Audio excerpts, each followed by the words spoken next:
May seem as if I began to write the novel after the oil of Mexico oil spill, what we call in the United States the BP oil spill.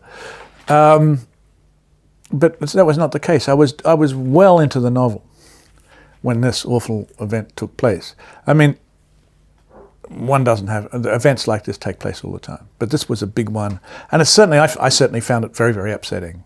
And I spent a lot of time, like Amanda and Catherine do, looking at the webcam of the spill, this awful, seemingly never-ending injury to the earth, and just standing there watching it, waiting for it to stop, which it didn't do for a long, long time. Once I've decided that it's an automaton in the 19th century, I've probably got two choices, I would think. And that is, I could set it in New York and use the Metropolitan Museum as its base, or a museum there, or I could set it here. And London just seemed the right place. And it was, I don't know why it seemed the right place, but it seemed the right place to write. To write about it's a European, it was made in Europe. London seemed the right place for it to be put together, and I guess that's just instinctive and something to do with my sort of level of comfort about London. Although, of course, I'm not a Londoner, and of course, I have to make you guys really happy that I know about London to a degree that I don't. I've got to make London work in a way that everything that you know about London clicks into my book, and then you add all your life and all of your knowledge so that you think I know all the things that you know. But of course, I don't. I just have to satisfy your knowledge of London. Well, inevitably, one of the things, a lot of the book is set in the Black Forest.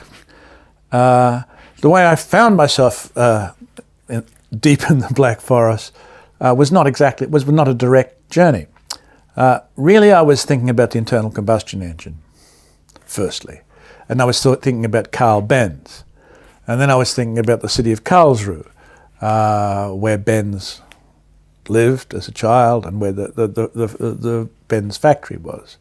And then I was entranced by the fact that the city itself was in the shape of a wheel, as if the very early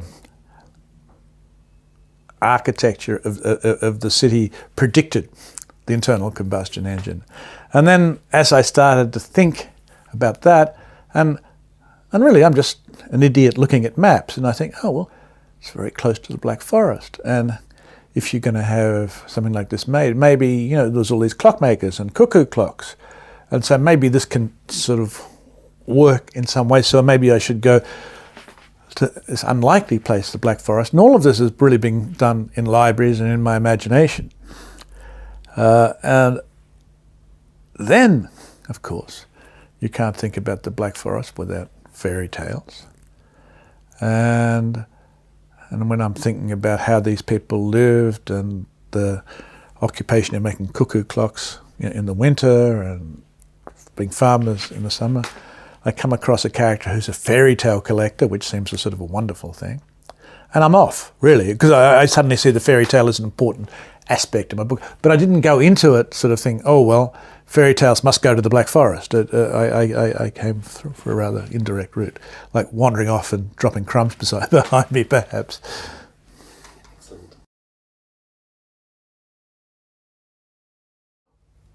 Well, numbers of readers have compared this book to a Clockwork Engine in itself. And there's a part of me that responds very warmly to that notion, and then the notion of simulating life. I mean, there is a thing that a writer will say, talking after a day's work or a month's work or a year's work, my character is finally coming to life. And so that is, not unlike the notion of the automaton. But to think of it as like a Clockwork Engine, to me, it sort of works as an argument to think it's a Clockwork Engine, and that a novel is like that. But it feels to me, the notion of the Clockwork Engine and an automaton is that it must always fail, really. And that what's creepy about it is the way it comes so close to life, and that it's It's not, and it can't be, and it has no heart, and it is made of cogs and whirring things and so on. And so it becomes, in a frightening way, unsatisfactory. So when it comes close to that parallel, I become sort of very uneasy, because all of my imaginings and all of my efforts are sort of to be, somehow or other, you really want a squishy, pumping heart and hot blood and not cold cogs. So I think, yeah, if you go down the road of that argument, you're almost inevitably compelled to say, this is very clever, but it has no heart, which is the most hurtful and dreadful thing to say to a novelist who's always concerned with the blood and the heart of their characters.